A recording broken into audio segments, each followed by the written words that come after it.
"What do you mean we're throwing out all of that?" the young trainee asked, eyeing the full tray of unsold pastries. Rylan Pierce had built his bakery business from nothing, starting with a single stand at a farmer's market in Ohio. Over 15 years, it grew into a chain of 20 locations across 3 states. He had always believed in quality, community, and never wasting food. But lately, something felt off. Sales were fine, but customer complaints were climbing. Employees were quitting faster than usual, and 2 locations had unusually high turnover. The reports didn't explain much. He needed answers, so he disappeared. Corporate staff believed he was on a 2-week retreat in Oregon. Instead, Rylan shaved off his beard, dyed his hair dark brown, put in contacts, and wore thick-rimmed glasses. No one outside the main office had ever met him in person, especially not the staff at the newer locations. This was his chance to see the truth. He picked one of the stores with high employee churn, Store 14, a busy bakery in a mid-sized city in Indiana. He applied online under the name Ryan Palmer and was quickly scheduled for a trial shift. Staff shortage, they told him. One of the bakers had just quit after a heated argument with the store manager, so they were desperate. "Ryan?" called a voice from behind the counter. Rylan turned to see a tall girl in her mid-20s, flour dusted across her apron. She wiped her hands on a rag and offered a tired smile. "I'm Fallon. You're shadowing with me today. Ever worked in a bakery before?" "Not really," Rylan lied, adjusting his hat. "But I'm good with people." Fallon laughed. "That's one step ahead of most people here." The bakery smelled like cinnamon and fresh bread. The glass displays were packed with croissants, muffins, danishes, and cookies. Rylan followed Fallon into the kitchen, where an older man named Kurt was mixing dough while humming some country tune. Fallon introduced them briefly, and Rylan noticed the tension between her and the manager, a guy named Darren who barely acknowledged him. The morning rush hit hard. Fallon moved like she'd done this for years fast, kind with customers, patient with him. She never raised her voice, even when Darren barked orders at her for things she hadn't done wrong. "Does he always talk to you like that?" Rylan asked quietly while stocking the fridge. Fallon gave a small shrug. "He's worse when the district manager's not around. I just keep my head down." By noon, Rylan's feet were aching. He hadn't done this kind of labor in years. He made a small mistake ringing up a customer, and Darren snapped at him in front of everyone. "What are you, slow? It's not rocket science," Darren muttered loud enough for the customer to hear. Rylan clenched his jaw but said nothing. He noticed Fallon shoot him a sympathetic glance. Later, while cleaning the back tables, Rylan saw something that made him stop in his tracks. Kurt was wheeling out a full tray of unsold bagels, muffins, and pastries toward the dumpster. "Wait," Rylan said. "Where's all that going?" Kurt didn't look up. "Trash. Seriously? Doesn't this get donated?" Kurt gave a quick shake of the head. "Used to. Store manager stopped it. Said it was a liability or some nonsense. Just toss it now." Rylan stared at the tray. "All of it. Every day," Kurt replied, lifting the lid on the dumpster. Rylan's stomach turned. That was easily over $100 of food. Perfectly good. He'd built the company on the idea that leftovers should go to shelters. It was one of his founding rules. That night, he stayed late to help clean. Fallon offered to walk him through closing. "You're picking it up quick," she said. "Just don't get on Darren's bad side." "Why's he like that?" Fallon hesitated. "I don't know. It's like he thinks we're replaceable. A few weeks ago, I stayed late to help a customer whose card kept failing. She had 3 kids with her and was clearly struggling. I gave her a few bagels for free." Rylan raised a brow. "What happened?" "He screamed at me in front of everyone. Said I was stealing. I almost quit." "You didn't." "I need the job," Fallon said simply. I'm saving for nursing school. Rylan didn't know what to say. He felt something heavy settle in his chest. He'd been gone too long, too far removed.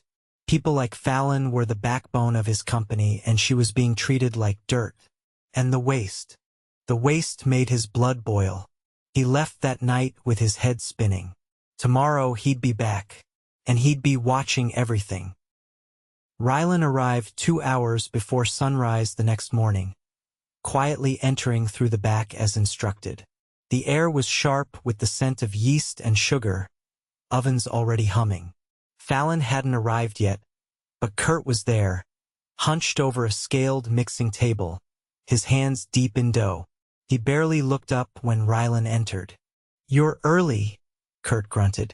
Figured I'd see how the start of day works, Rylan said, pulling on gloves. Kurt nodded, then pointed to a stack of trays. Start lining those. Cinnamon rolls go there. We proof them before Darren shows up. He doesn't like to get his hands dirty. Rylan worked silently, absorbing the rhythm. The kitchen was cramped and unevenly lit. A faint whine from the cooler door echoed every few minutes. A dented whiteboard on the far wall had the week's prep goals, half erased. By 5, Fallon came in, hair tied in a messy braid, sleeves already rolled. She gave a small wave to Kurt and nodded to Rylan. There was no music, no chatter, just the steady clatter of trays and the low whir of the mixer. Fallon leaned over to whisper. He's in a mood. Darren said he was at corporate yesterday. Something about potential layoffs. Rylan kept his expression neutral. Did he say which stores? No, but he's storming around like someone lit a fuse. At 6, the lights at the front flicked on. Rylan stayed in the prep area, helping Fallon and Kurt finish the first wave of baked goods. The front counter team, 2 teenagers, Cassie and Leo, arrived 10 minutes apart. They looked exhausted. Cassie had dark circles under her eyes and moved slowly, favoring one foot. You all right? Rylan asked as she passed him with a tray. She shrugged. Pulled a double last night. Leo bailed halfway through his shift. Leo, a lanky kid with a mop of unkempt hair, was leaning against the espresso machine, scrolling on his phone. Fallon walked past him, arms full of bagels. Leo, she said, voice firm, prep the drip coffee. You were supposed to open it. I'll get to it, he muttered, not looking up. Fallon didn't argue, but Rylan watched her jaw tighten. Kurt gave him a look, then shook his head and went back to kneading dough. By 7, the line at the front stretched out the door. Rylan stepped in to help bag orders, moving quickly as Fallon directed tickets. She worked fast but politely, juggling 4 things at once, while Leo wandered behind the counter, barely acknowledging customers. A woman in her 60s stepped up to the register. Cassie greeted her, but before she could finish, Leo cut in. We don't do custom drinks during peak. It's on the sign. The woman looked confused. I was just going to ask, regular coffee or nothing, Leo snapped. Rylan froze. Fallon turned immediately. I'll take care of this order, she said, stepping in. Ma'am, we can absolutely prepare that drink. It may take an extra minute, but I'll bring it to your table. The woman nodded slowly, still flustered. Fallon shot Leo a look as she turned away. Don't talk to customers like that again, she said under her breath. Leo scoffed. Maybe if we weren't short-staffed every morning, I wouldn't have to deal with these people. The next hour was worse. Leo made 3 drink errors, spilled syrup on the floor and left it, and disappeared into the back for 10 minutes during the rush. Rylan found him scrolling through a game on his phone behind a stack of dry storage bins. Hey, Rylan said, stepping in. We need you out front. Leo didn't even look up. Fallon's got it. She doesn't. Rylan stopped. There was no point arguing. Instead, he walked back out. Cassie looked like she might cry. Fallon had taken over both registers and was trying to keep the line moving. Rylan stepped beside her and started bagging again. Faster now. 10 minutes later, Darren walked in. He was wearing a black collared shirt with the company logo, sleeves rolled up, clipboard tucked under one arm. His eyes scanned the room like he was looking for something to be angry at. He made a beeline for Cassie. "Why is the drink station a mess?" he barked. I've been trying to keep up," she stammered. "But I was the only one, not interested in excuses. Clean it. Now." Rylan felt the temperature in the room drop. Fallon stepped toward him. "She's been doing her best." "Leo, I don't want to hear it," Darren snapped. "Leo's cross-trained. If he's not helping, that's on him, not you." Fallon's mouth opened, but she caught herself. Rylan watched her step back, shaking her head slightly. After the rush died down, Darren pulled Fallon aside near the dish sink. Rylan moved closer, pretending to mop. "Next time you contradict me in front of staff," Darren said low, "you're off the schedule for a week." "I wasn't contradicting you," Fallon said. "I was telling the truth." "You've been getting too comfortable," Darren said sharply. "You think just because you've been here longer than the others you can run things? You're not management." "I'm not trying to be. I'm trying to keep the store from falling apart every morning." "You don't like how things are run. Find another job," Darren snapped, turning on his heel. Fallon didn't say anything. She just stood there, her face unreadable, hands clenched at her sides. That night, Rylan stayed behind again. Everyone else had gone except Fallon and Kurt. He saw her wiping down the last table in silence. She moved slower than usual. "You all right?" he asked. She kept wiping. "I'm used to it." "You shouldn't have to be." Fallon glanced at him. "You're new. You don't know how things work here." "I've seen enough," Rylan said. She hesitated. "Then you know I'm not the problem." "I do." She set the rag down. "Then do me a favor. If you don't plan on staying, don't get involved. It just makes it worse." Rylan nodded slowly, but in his mind the decision was already made. He returned to his hotel and called his assistant. "Send the district HR lead to store 14 tomorrow morning.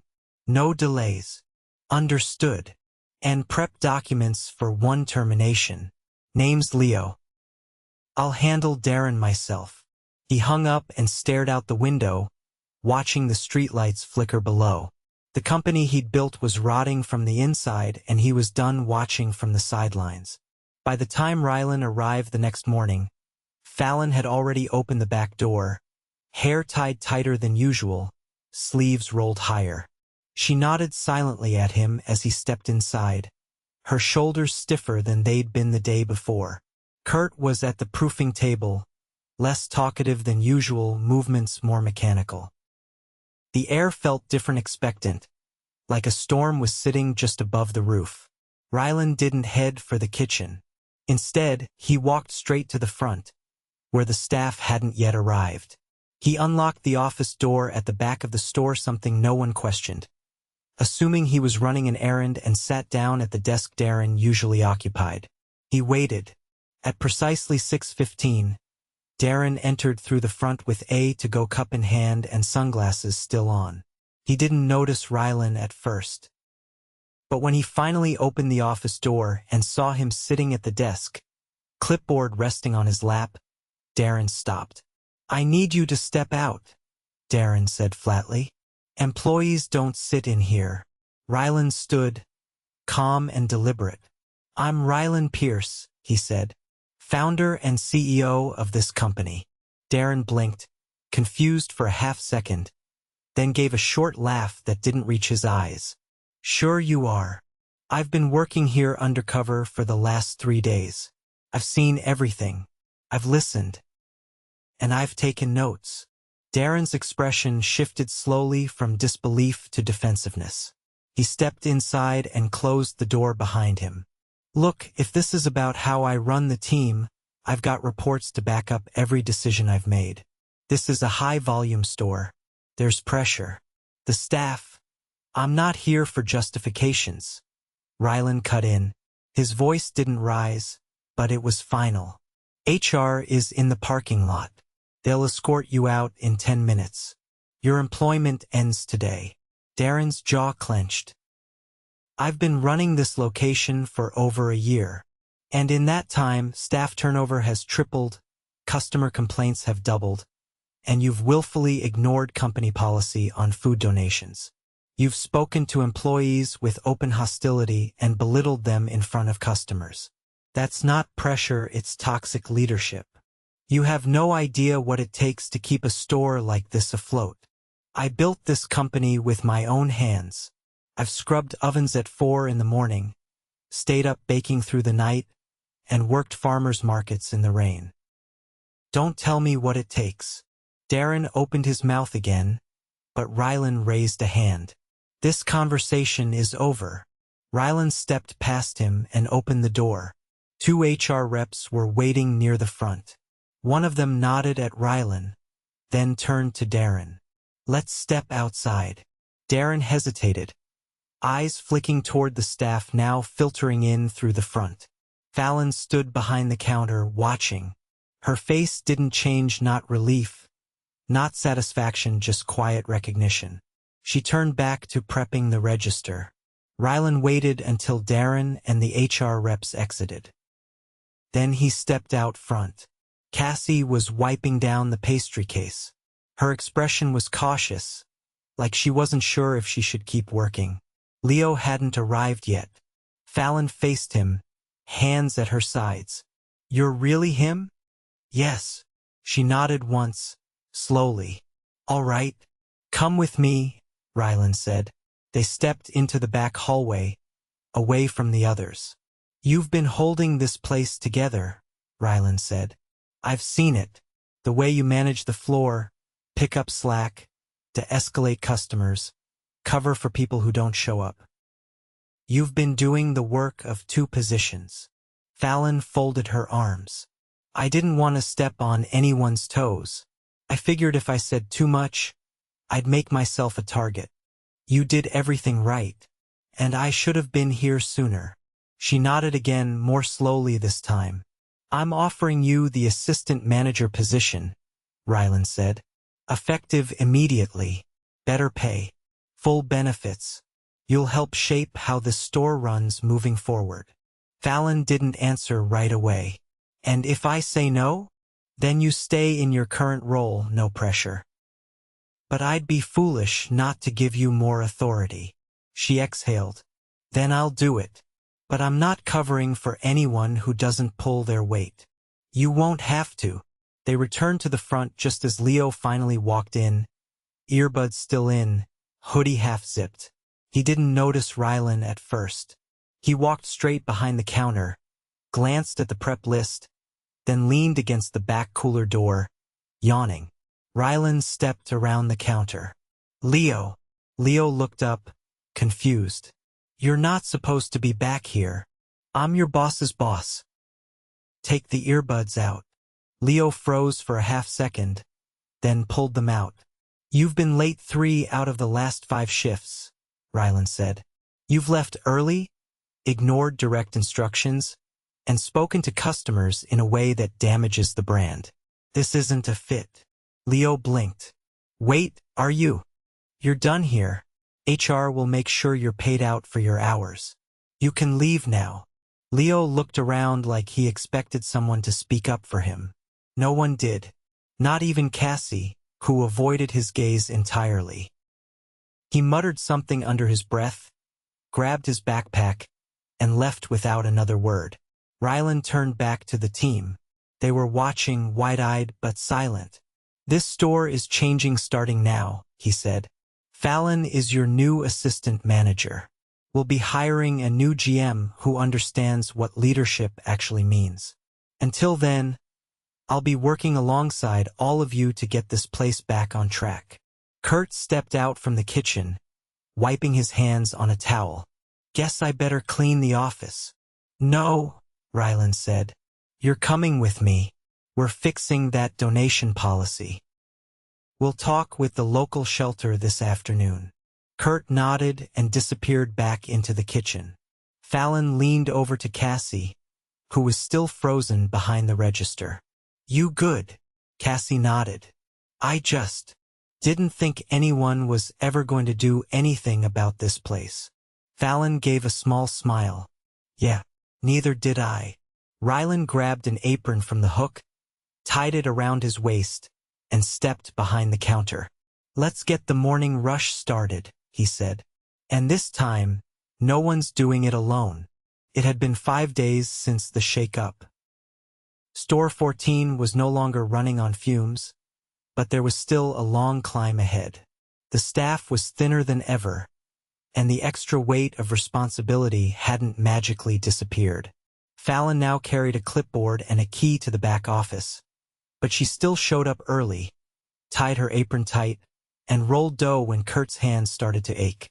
The difference was now people followed her lead not out of fear, but because she actually worked. Rylan didn't retreat to a boardroom or fly back to headquarters. He remained in store, working double shifts beside the team, often with flour on his pants and a pen behind his ear. He didn't announce himself to customers, didn't ask for special treatment, and didn't assign tasks he wouldn't do himself. He'd made that mistake before distance. The first staff meeting under Fallon's leadership took place on a Wednesday afternoon, after the lunch rush. Chairs were pushed into a circle near the back prep area. Rylan leaned against the stainless steel sink, arms crossed, listening. Cassie sat with a cup of chamomile tea, speaking quieter than usual. The new system for breaks helps. Before, I felt like I had to earn one, even if I'd been on my feet 6 hours. Fallon nodded. We'll keep rotating coverage, but we still need at least one more barista. I've already flagged it. Leo's position had been replaced by a temp from another store, Brianna, a sharp and calm presence whose pace matched the new tone of the team. She was only covering for a week, but it gave everyone breathing room. Rylan spoke only when needed. Expectations haven't changed, he said, but now no one will be punished for doing the right thing. We give respect, we get respect. That's non-negotiable. Kurt looked up from his clipboard. What about the end-of-day donations? That shelter pickup still solid? Yes, Rylan answered. We finalized a written agreement with them. They'll stop by 5 days a week. We log leftovers, store per protocol, and they handle distribution. Fallon added, we've been weighing and documenting all surplus. The shelter director said we're already one of their most consistent partners. Cassie gave a tired smile. Feels better knowing it's not going to waste. The meeting wrapped quickly, but no one rushed off. People lingered, not out of obligation, but because it felt like the air in the building had finally shifted. That evening, Rylan pulled Fallon aside near the dry storage door. You've been balancing a lot, he said. You still good with this? She didn't answer right away. Instead, she leaned her back against the wall, arms folded across her chest. I don't think I ever imagined myself in a leadership role, she admitted. I've always been the one picking up the slack, not organizing it. You're not just organizing it. You're lifting people with you. She studied him. Why didn't you step in sooner? He didn't flinch. Because I lost sight of what mattered. I trusted reports instead of people. I thought if sales were stable, then everything must be fine. Fallon nodded slowly. It's easy to miss the cracks when you're not standing on the floor. I won't make that mistake again, he said. I've already started a new rotation plan. I'll be visiting every store at random. Working shifts, no press, no photos, just hands-on. She raised an eyebrow. You're going full mystery shopper on 20 stores? I'm going human again, he said. They both laughed, and for once it didn't feel forced. The next morning, Rylan arrived before sunrise. The lights buzzed softly overhead as he walked in through the back and found Kurt already prepping. They didn't speak much. The noise of dough slapping the counter and the whir of the mixer filled the space. Fallon arrived minutes later with 2 large bags of oranges. "Local farmer dropped these off," she said. "Said he appreciated the shelter work. Didn't want them going to waste." Kurt paused mid-roll. "We juicing now?" Fallon grinned. "Only on weekends." By 7, the line at the counter was steady. Cassie moved with more confidence now, calling out orders without glancing at the ticket twice. Brianna coached a new hire, Javier, a college student nervous about his first day but eager to learn. Rylan worked beside him at the register, explaining how to upsell without pushing. Offer suggestions, not pressure. People know when you're being genuine. Javier nodded quickly, watching him enter the next order. "Wait," he said. "You're the guy who owns this place?" "I'm the guy who helps run it," Rylan corrected. "Big difference." At noon, the store buzzed with energy. Customers stayed longer, chatting over coffee. A woman with a stroller thanked Cassie for remembering her daughter's name. A man in a construction vest gave Kurt a fist bump on his way out. Behind the counter, Fallon tapped the edge of the prep list. "We're ahead," she said. "That hasn't happened in weeks." "That's what happens when the team's not dragging dead weight," Kurt said without looking up. Fallon gave him a sideways glance. "You trying to be poetic now?" "I'm trying to keep pace with the 20-year-old who just out-needed me." The entire team worked through the lunch rush without a single raised voice, without a single customer complaint. It wasn't perfect, but it was better, and better was enough for now. At close, the staff divided into cleanup teams. Javier mopped. Brianna boxed up leftovers. Fallon logged the donation weights, and Cassie counted out the till. Rylan stepped outside for air, leaning against the side of the building. He looked out at the empty sidewalk, the streetlights flickering to life. The shelter van pulled up 15 minutes early. A young man stepped out, clipboard in hand. "Store 14?" he asked. "Yeah," Rylan said.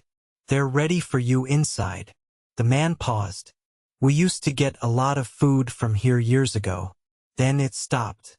Glad to see it coming back around." "Won't stop again," Rylan said. He watched the man wheel the cart toward the door, then glanced through the window. The team was laughing at something Kurt said, Fallon rolling her eyes but smiling. Cassie leaning her head on her arms, exhausted but relaxed. Inside, it looked like a place people wanted to be. Rylan stepped back in, grabbed a rag, and wiped down the last table. Tomorrow, the work would start all over again. But now it would start with people who knew they mattered. That was the difference. And it was everything.